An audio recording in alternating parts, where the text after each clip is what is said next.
Merci, chers amis. Encore une fois, nous sommes dans ces mêmes contextes, dans ce même contexte de la guerre à l'est du Congo qui a été stoppée net par le président américain dès son élection au mois de janvier. Les choses ne se sont pas améliorées au Congo. Le Rwanda a forcé la prise de Goma et de Bukavu parce que le Rwanda se disait qu'il faut anticiper. On ne sait jamais comment Donald Trump va réagir, mais dès que nous avons les deux grandes villes, nous pouvons avoir une bonne marge de manœuvre sur terrain et nous pouvons négocier. En ayant beaucoup de...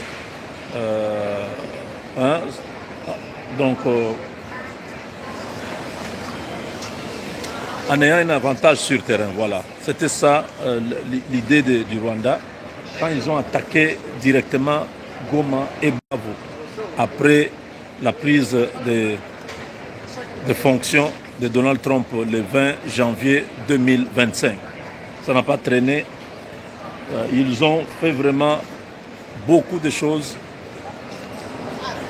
Et cela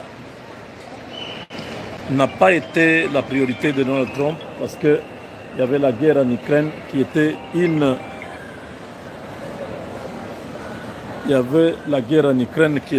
la priorité de Donald Trump.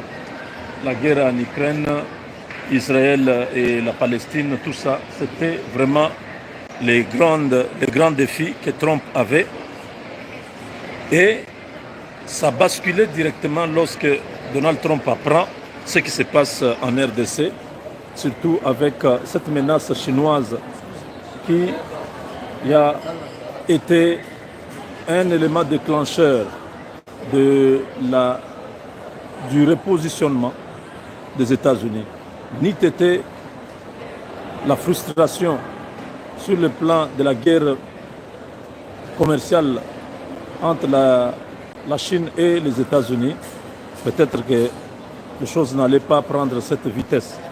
Trump a mis tous les moyens en place pour permettre à ce que la RDC puisse se mettre à l'abri de toute menace existentielle présente ou à venir, parce que les États-Unis doivent continuer à garder le leadership mondial dans tous les domaines. Et cela passe par la reprise de la RDC. Après la Deuxième Guerre mondiale, les États-Unis n'ont pas laissé la RDC à n'importe quelle puissance, parce que les États-Unis se sont dit, c'est grâce à la RDC, grâce à l'uranium de ce pays, que nous avons aujourd'hui la superpuissance et nous avons mis fin à la guerre. Ils ont multiplié les actions au Congo. Je vous ai dit hier que l'aéroport d'Ndjili, beaucoup de gens ne savent pas que ce sont les Américains qui ont construit cet aéroport. L'aéroport de Luano à Lubumbashi, l'aéroport de Kisangani de Bangoka et la base de Kamina. Tous ces aéroports, ce sont les Américains qui ont construit dans les années 50. Donc 5 ans après la guerre mondiale, vous imaginez, les opérations des États-Unis se focalisent vers l'Afrique et pas n'importe où en RDC. Vous comprenez? C'est comme ça que les années 60, avec tous ces remous des indépendances, les Américains étaient toujours dans le background. Ils étaient derrière là, en train d'observer les Belges. Bon, les Belges n'étaient pas d'accord de pouvoir partir. Finalement, ça va être dans le chaos. Il y a des mutineries, il y a des sécessions, il y a des rébellions. Les pays plongent dans l'incertitude. Ce sont les Américains, dans les années 65, qui sont venus stopper la guerre avec Mobutu. Mobutu était aussi incapable de pouvoir mettre fin à cette guerre, les Américains ont utilisé les avions de combat demandés à l'histoire. Je ne pense pas que cette séquence de notre histoire a été bien enseignée. Ce sont les Américains qui ont mis fin à la guerre des indépendances, de sécession. Les Belges étaient déjà très contents que la situation pourrisse comme ça. Les Belges ont soutenu Tchombe pour la sécession katangaise. Les Sud-Africains ont soutenu la famille là, Oppenheimer et les autres en Afrique du Sud. Les groupes ici de Elon Musk, Oppenheimer et toutes les familles riches là des États de l'Afrique du Sud ont soutenu Kalonji Moulopoué pour prendre le Kasaï. Et Moscou, soit la Russie, a soutenu les camps de Gizenga et les autres qui étaient à Kisangani. Vous comprenez? Les Chinois ont soutenu Moulele dans les Bandundu.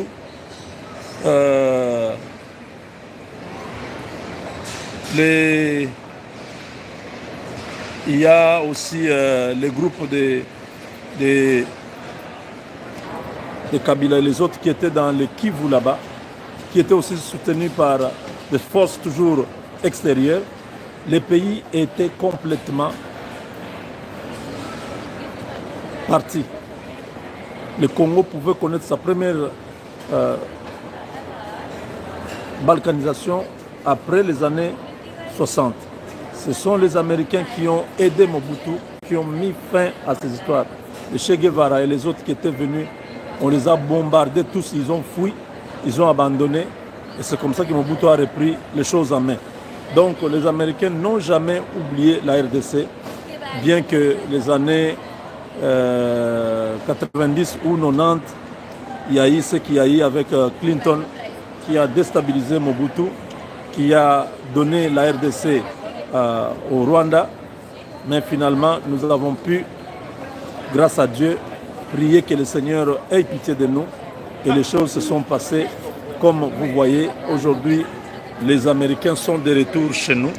Ils vont, à travers l'Africom, il y a eu une grande réunion qui s'est tenue en Allemagne, à Stuttgart, entre l'Africom et les responsables de l'ONU, donc pour pouvoir définir les zones opérationnelles dans l'encadrement du retour des troupes rwandaises au Rwanda.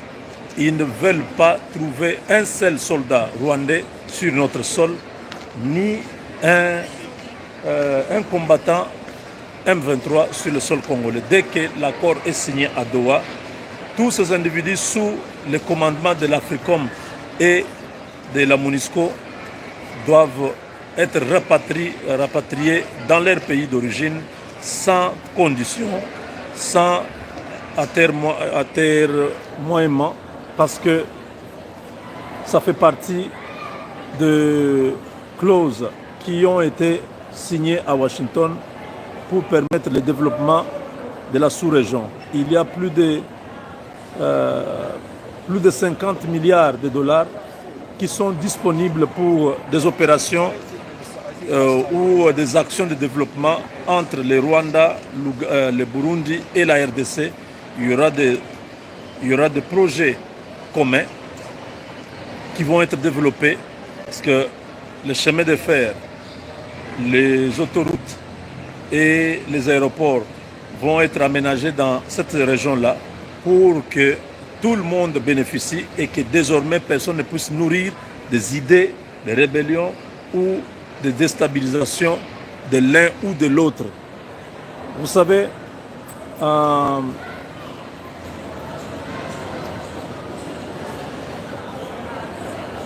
ne sais pas si je dois dire ça maintenant, mais ce n'est pas nécessaire parce que de toutes les façons, Paul Kagame ne fait pas partie du schéma des Américains. Que Trump soit là, qu'ils ne sont pas là, c'est déjà acté dans les services de renseignement. Ils se sont rendus compte qu'en soutenant les petits pays, le Rwanda, ils ont sacrifié la RDC et dans dans cette déstabilisation de la RDC, la Chine a profité pour faire tout ce qui s'est passé. Et les conservateurs américains, donc ceux qui gardent le leadership, ceux qui gardent la flamme des États-Unis, ce n'est pas le président. Le président, c'est un homme politique qui donne l'impulsion de l'action gouvernementale, tout ça. Mais ceux qui gardent la grandeur des États-Unis, le leadership des États-Unis, vous ne les connaissez même pas. C'est cette élite-là qui a décidé de pouvoir aller avec les États-Unis pour soutenir la RDC. Si vous voyez tout ce que Trump fait, il n'y a pas de réaction au niveau américain, il n'y a pas d'opposition au niveau américain parce que ce n'est pas Trump. Trump est en train d'extérioriser ce qui est dit aux États-Unis dans les milliers de tous ces hommes puissants américains qui se sont rendus compte que leurs sociétés sont en train de perdre. Les Chinois vendent des voitures électriques, les Chinois vendent des téléphones, ils vendent de la technologie, ils vendent beaucoup de choses. Ils sont en train de prendre les leadership dans le monde. Et ça, c'est inacceptable. C'est une guerre que vous ne comprenez pas. La RDC est en train de bénéficier d'une situation qui est en train de perturber le fonctionnement économique des États-Unis. C'est là que tout est parti. Donc, on aura l'occasion, dans des émissions élaborées, pour que je puisse entrer un peu en profondeur pour vous expliquer comment le système économique américain fonctionne. Je l'ai parlé, j'ai un peu dit sur le plan financier comment ça fonctionne, comment toute l'interdépendance des banques centrales de plusieurs pays du monde sont connectées sur les États-Unis et ce qui donne le pouvoir à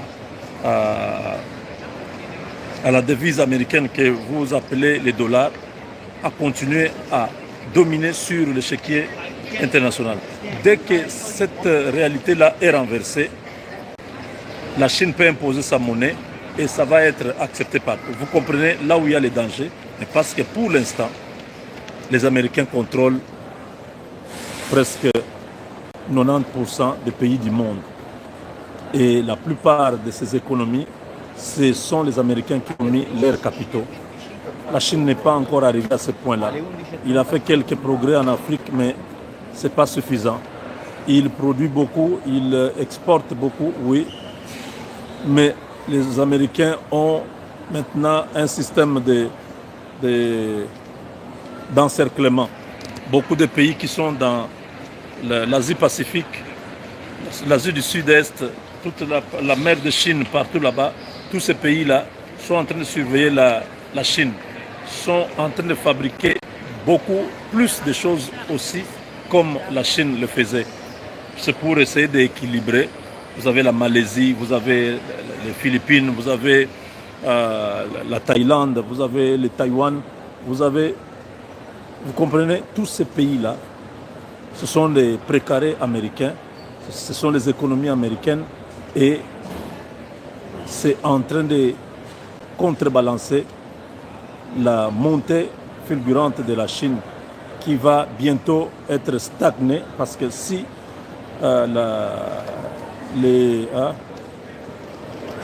comment on peut appeler ça?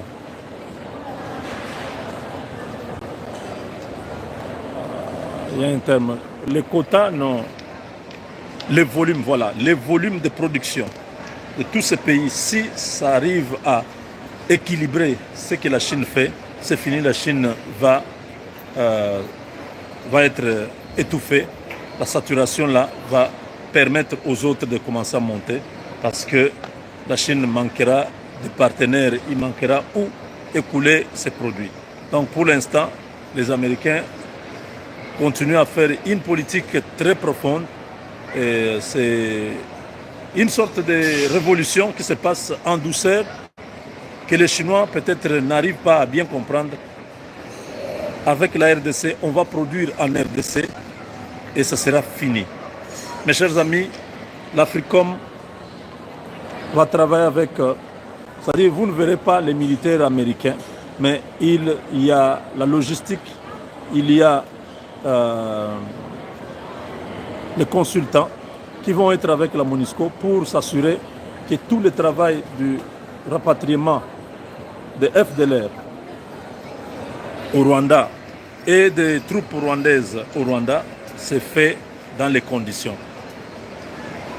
Et c'est là pour assurer à ce que l'armée congolaise puisse prendre le dessus sur la sécurité de son territoire.